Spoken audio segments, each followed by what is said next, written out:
আখিরাত সাজাইবার সবচেয়ে সুন্দর সিজন, শ্রেষ্ঠতম মাস মাহে রমজান।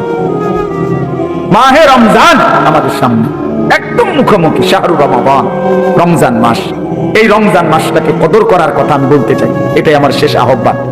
কেউ যদি বুঝি আমরা আমার আখিরাতি মূল, আমার দুনিয়া সামান্য, তাহলে আমাদের উচিত মাহে রমজানের প্রস্তুতি নেওয়া, মাহে রমজানের প্রস্তুতি নেওয়া। মাহে রমজান আল্লাহ নিজের, এই যে প্যান্ডেল আপনারা সাজাইছেন সুন্দর করে মাহফিলের জন্য, খোদার কসম আল্লাহ তাআলা বলে, বান্দা রমজান আমি নিজ হাতে সাজিয়েছি আমার বান্দাকে জান্নাত দেওয়ার জন্য, জাহান্নাম থেকে বাঁচাবার জন্য। যদি বলি আল্লাহ কেমনে সাজাইলেন, আল্লাহ তাআলা বলেন, শুনো আমার সাজানোটা তোমরা শুনো। এক, আমি আল্লাহ জান্নাতের সব দুয়ার খুলে দিয়েছি। দুই, জাহান্নামের দরজাগুলো বন্ধ করে দিয়েছি। তিন, সমস্ত শয়তান এবং দুষ্ট জিন শেকলে বন্দী করে দিয়েছি। এবার আসো রমজানের ভিতরে আমি আল্লাহ তাআলা রমজানের প্রথম দশক রহমত দ্বারা সাজিয়েছি, মাঝের দশক মাগফিরাত দ্বারা সাজিয়েছি, শেষ দশক নাজাত দ্বারা সাজিয়েছি। এবার আসো ইবাদত, সারা বছরের ইবাদতের সাথে আমি আরো নতুন নতুন কতগুলো ইবাদত রমজানে যোগ করেছি। কি? এক মাসের পূর্ণ রোজা, এক মাসের পূর্ণ 20 রাকাত তারাবি, এক মাসের জন্য ইফতার, এক মাসের জন্য সাহারি। এই চারোটা ইবাদত, ইফতারও ইবাদত, সাহারিও ইবাদত। সাহারি বুঝেন তো না, রাত্রির খাবার। এরপরে রোজাটাও ইবাদত, এরপরে 20 রাকাত তারাবিও ইবাদত। আল্লাহ বলেন এরপরে শেষ দশক, শেষের 10 দিন এতেকাফ, মসজিদের এতেকাফ আমি এর দ্বারা সাজিয়েছি। শেষ দশকের বেজর রাত্রিগুলো আমি আল্লাহ তাআলা সবে কদরের দ্বারা সাজিয়েছি। সুবহানাল্লাহ। এরপরে আল্লাহ বলেন নেকির হিসাব, নেকির হিসাব হইল একটা নফল একটা ফরজের সমান, একটা ফরজ 70টা ফরজের সমান। একজন রোজাদারকে ইফতার করাইলে 3টা পুরস্কার, গুনাহ মাফ, জাহান্নাম থেকে মুক্তি, রোজাদারের সমপরিমাণ নেকি, সমপরিমাণ নেকি। আল্লাহ তাআলা বলে, বান্দা এত ভাবে আমি আল্লাহ রমজানকে সাজাইলাম, উদ্দেশ্য কি? শুধু তোমাকে জান্নাত দেব, তোমাকে আমি জান্নাত দিতে চাই বান্দা, তুমি নেও বান্দা, লাআল্লাকুম তাত্তাকুন। আল্লাহ বলছে 1 মাসে মুত্তাকি বানিয়ে দেব, 1 মাসে তুমি আমার গুনাহ ছেড়ে দাও, আমার একটা রমজান তুমি কদর করো বান্দা, আমি তোমারে মুত্তাকি বানিয়ে জান্নাতি বানিয়ে দেব। এজন্য আল্লাহ বলছে শাহরু রমাদান, যে আয়াতটা আমি পড়েছি আল্লাহ নিজে রমজান মাস, এই শব্দ রমজান মাস আল্লাহ নিজে কোরআনে উল্লেখ করছে। এজন্য রমজান মাস এটা উচ্চারণ হয় বছরে কতদিন জানেন? প্রতিদিন, প্রতিদিন, প্রতিদিন। কেমনে? কারণ 24 ঘন্টা পৃথিবীতে কোথাও না কোথাও আল্লাহর কোরআন তেলাওয়াত হয়।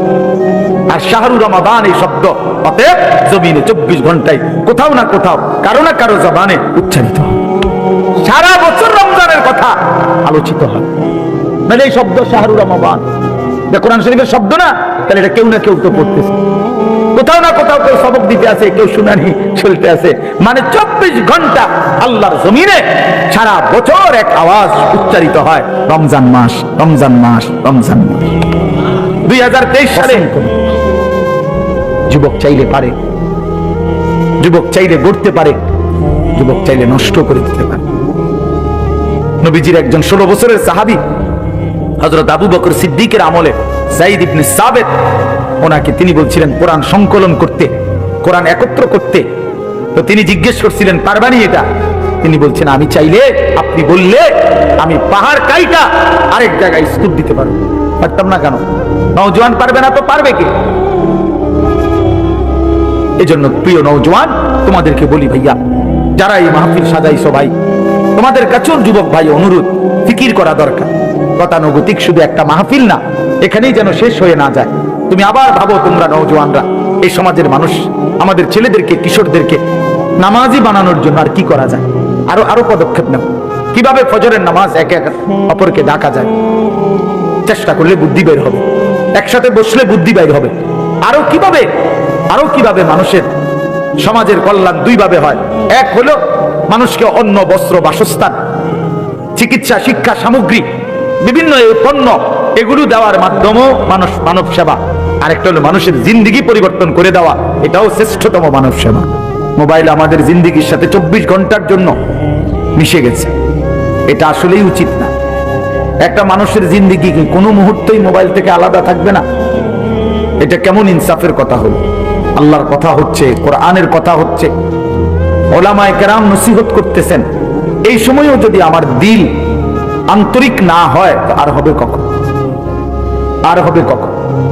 কোরআনুল কারীমের মধ্যে আছে, আল্লাহ তাআলা বলেন ফাবিআইয়ি হাদিসিন বাদাহু ইউমিনুন। আল্লাহ তাআলা বলেন, বান্দা এই কোরআনের চাইতে দামি আর কোন কথা বললে তুমি বিশ্বাস করতা? তুমি বলো। আল্লাহ নিজে জানতে চাচ্ছে আমাদের কাছে। ফাবিআইয়ি হাদিস, 23টা বছর আমি আল্লাহ কোরআন নাজিল করলাম, সর্বশ্রেষ্ঠ ফেরেশতাকে দিয়ে নাজিল করলাম, জিবরাইল, সর্বশ্রেষ্ঠ রাসূলের কাছে নাজিল করলাম, 23 বছর নাজিল করলাম, 30 পারা কোরআন নাজিল করলাম। আল্লাহ তাআলা জানতে চাচ্ছে আমাদের কাছে, বান্দা বলো না এরপরে এর চাইতে দামি আর কোন কথা বললে তুমি ঈমান আনতা, বিশ্বাস করতা, মেনে নিতা? তুমি বলো, তুমি বলো। এজন্য কোরআনুল কারীমের প্রতি আন্তরিক হওয়া, আল্লাহর কথার প্রতি সর্বোচ্চ মনোযোগী হওয়া, এটা আল্লাহর আদেশ, কোরআন শরীফের আদেশ। এটা ওয়া ইযা কুরিআল কুরআনু ফাসতামিউ লাহু ওয়া আনসিতু লাআল্লাকুম তুরহামুন। আল্লাহ তাআলা কোরআনে বলছে, যখন কোরআন পড়া হয় তখন তোমরা ফাসতামিউ লাহু, মনোযোগ দিয়ে শোনো, এবং ওয়া আনসিতু, চুপ থাকো, লাআল্লাকুম তুরহামুন, অবশ্যই তোমাদের উপরে রহমত বর্ষিত হবে। তাইলে দোস্ত এটা জরুরি, একজনই শুনুক, আমার কোনো অসুবিধা নাই, কিন্তু মনোযোগ দিয়ে শুনুক। গাফেল কোনোদিন লাভবান হয় না। এ খামখেয়ালি করতেছে, কেন হাসে, কেন কাঁদে। এখন মনে করেন রাত 11টা বাজে, এখন এত রাত্রে বুট খাওয়ার কি যুক্তিকতা? না কথার কথা, ইনসাফ করে বলেন ভাইয়া, মস্কারি করো না, ভাবতে শেখো। একটা বিবেক কি বলে? রাত 11টা বাজে, এটা কি যুক্তিকতা হইতে পারে?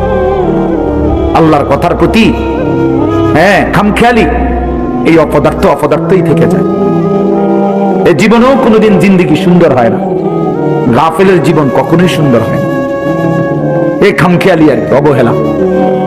কোরআন শরীফে আছে, আল্লাহ তাআলা স্পষ্ট বলছেন, যত লোক জাহান্নামী হবে, সমস্ত জাহান্নামী ব্যক্তির একত্রিত পরিচয় আল্লাহ বলছেন উলাইকা হুমুল গাফিলুন, এরা মূলত গাফেল। এজন্য ভাইয়া বুট বাদামও খাইও না। আমার কতগুলো অল্প সময় দিল দিয়ে, আন্তরিকতা নিয়ে, নিজের ভালো, নিজের কল্যাণের জন্য আল্লাহর কথা শুনলে বরকত হবে। আল্লাহর কথা শুনলে বরকত হবে। লাআল্লাকুম তুরহামুন, আল্লাহ বলছে মনোযোগ দিলে, চুপ থাকলে আমি আল্লাহ তোমাদের উপরে রহমত বর্ষণ করব। এই জন্য আমরা আন্তরিক হওয়া চাই আল্লাহর কথার প্রতি। কোরআনুল কারীমের মধ্যে আছে, তাকশাইরু মিনহু জুলুদুল লাযিনা ইয়াখশাউনা রাব্বাহুম। আল্লাহ পাক নিজে বলছে, কোরআনুল কারীমের বৈশিষ্ট্য, কোরআন যখন মুমিন শুনবে, তো যাদের কলিজার ভিতরে আল্লাহর ভয় আছে, তাদের শরীরের চামড়া পশম সহ দাঁড়িয়ে যাবে, শিহরে উঠবে শরীর, সারা দেহের চামড়া নড়ে উঠবে। আল্লাহর কোরআনের বৈশিষ্ট্য এটা। হাদিসের মধ্যে আছে, আল্লাহ নবী সাল্লাল্লাহু আলাইহি সাল্লাম, হযরত আব্দুল্লাহ ইবনে মাসউদ বলছেন, আমি নবীজির সামনে কোরআন পড়ে শুনাইলাম। নবীজিকে শুনাইছেন উনি। তিনি বলেন, আমি 40 আয়াত একটানা নবীজির সামনে তেলাওয়াত করলাম, মাথা নিচের দিকে নামাইয়া। 40 আয়াত পড়ার পর নবীজি আমাকে বললেন, হাসবুকাল আন, এখন থামো। এই লাল শার্ট, এই যে খুঁটির মধ্যে হেলান দিয়ে আছো তুমি, তুমি সরো এখান থেকে, ফালতু কোথাকার বেটা, ফাজলামি করো কেন এখানে? তোমার তো বাধ্য করে নাই কেউ, ফাজলামি না থামলে বাইরে যাও। মস্কারি করে অনেকে আছে এমন গাদ্দার যে হুজুর আমি কোনোদিন কারো কথা শুনি না, আপনি বললে হবে কি?